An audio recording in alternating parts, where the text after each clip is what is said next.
जय श्री कृष्ण सा। आप सभी का मेरे चैनल पर स्वागत है। आइए सुनते हैं कार्तिक मास महात्म्य। अध्याय 26।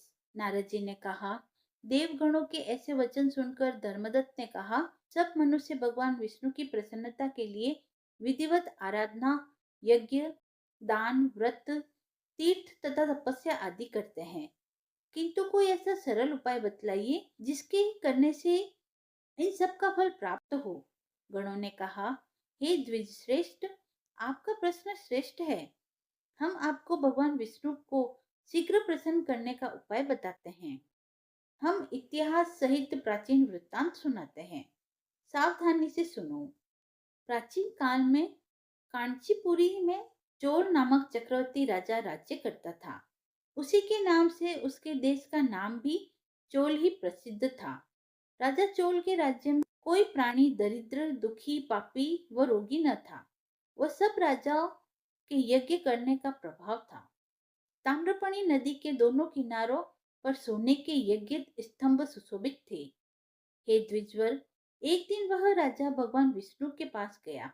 भगवान उस समय शेष शैया पर योग निद्रावश सो रहे थे। राजा ने उसकी मणियों, मोतियों और स्वर्ण के दिव्य फलों फूलों द्वारा पूजा की। वह साष्टांग प्रणाम करके भगवान विष्णु के चरणों के पास ही बैठ गया। थोड़ी देर बाद राजा ने अपनी नगरी कांचीपुरी के ब्राह्मण विष्णुदास को वहां आते हुए देखा। विष्णुदास भगवान की पूजा के लिए तुलसी दल और जल लिए हुए था। विष्णुदास ने वहां आकर भगवान को विष्णु सूक्त मंत्र द्वारा स्नान करवाकर मंजरी तथा दलों से उनका विधि पूर्वक पूजन किया। विष्णुदास के चढ़ाए हुए दलों से राजा के चढ़ाए हुए मणि, मोती, स्वर्ण के फूल ढक गए। राजा यह देखकर क्रोधित हो गए और बोले, ढोंगी मूर्ख, तूने मेरी चढ़ाए हुए मणियों, मोतियों और सोने के फूलों को तुलसी दल व अपने सादे फूलों से ढक दिया है। तू बेचारा भला भक्ति करना क्या जाने, क्योंकि तूने मेरे किए हुए विचित्र श्रृंगार को बिगाड़ दिया है। राजा की बात सुनकर विष्णुदास को भी क्रोध चढ़कर आया और वह राजा के गौरव को तुच्छ समझकर कहने लगा, हे राजन, तुम भक्ति करना नहीं जानते, तुमको अपने धन का घमंड है। बताओ, आज से पहले तुम भगवान के कितने व्रत कर चुके हो? देवगण ने कहा। ब्राह्मण के ऐसे वचन सुनकर राजा ने घमंड से हंसकर कहा, हे विप्रवर, भगवान की भक्ति के अभिमान से तू ऐसी बात कर रहा है, तो मैं पूछता हूँ कि तेरे जैसे भिखमंगे ब्राह्मण में भगवान की भक्ति ही कितनी है? क्योंकि तुमने आज तक भगवान की प्रसन्नता के लिए कुछ भी नहीं किया, न तो कोई मंदिर बनवाया है, तो तुम भला इस प्रकार की भक्ति का जैसे कि तुम कर रहे हो क्या गर्व कर सकते हो? यहाँ जितने भी ब्राह्मण बैठे हैं, मेरी बात को ध्यान पूर्वक सुने और देखिए, भगवान विष्णु का दर्शन पहले मुझे होता है या इससे? इसके बाद दोनों की भक्ति के संबंध में आप लोग जान लेंगे। देवगण ने कहा। ऐसा कहकर राजा अपने महल में चला गया और वहां जाकर उसने अपने पुरोहित मुद्दुगल को आचार्य बनाकर विष्णु यज्ञ प्रारंभ किया।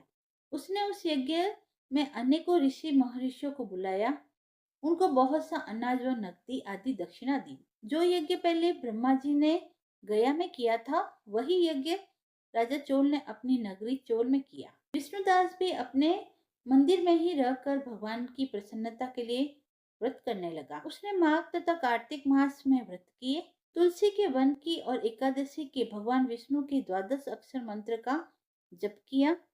वह भगवान को प्रसन्न करने के लिए गीत गाता रहता था, वह नृत्य करता रहता था, नित्य प्रति व्रत करता, भूमि पर सोता, हर समय भगवान विष्णु का स्मरण करता और सब प्राणियों में सम दृष्टि से भगवान को ही देखता था।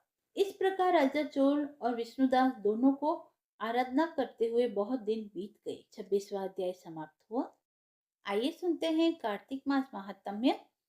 अध्याय 27।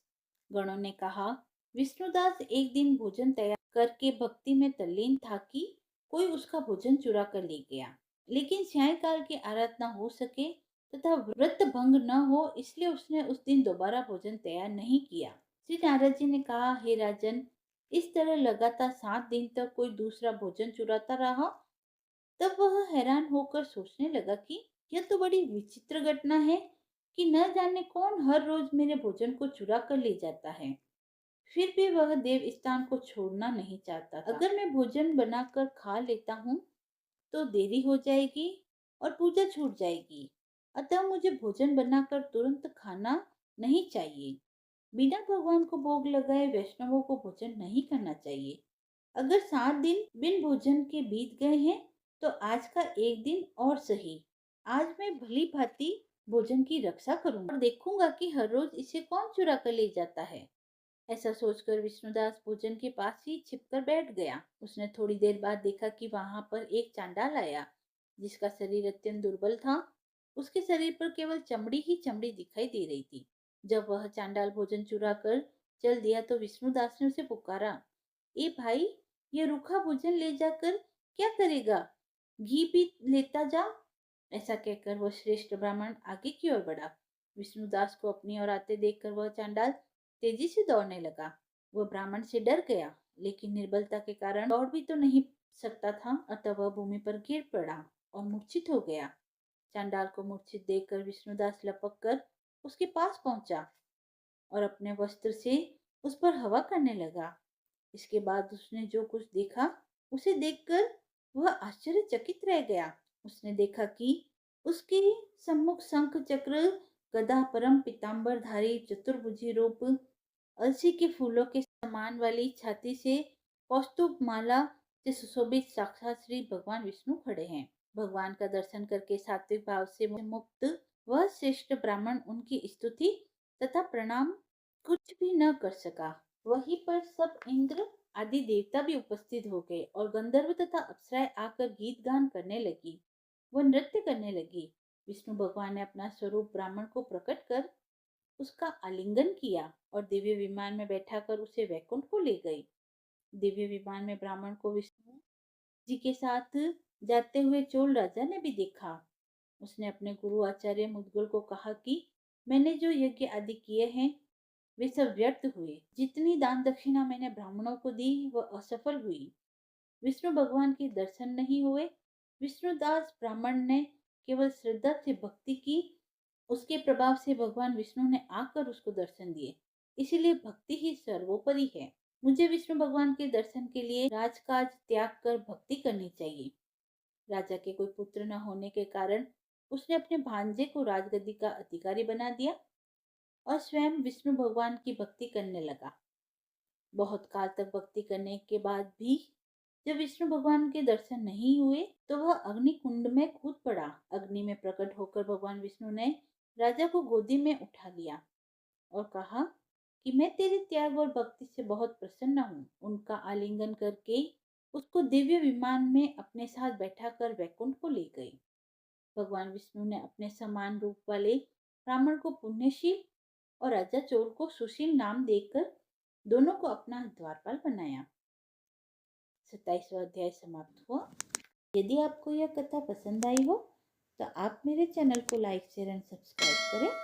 धन्यवाद।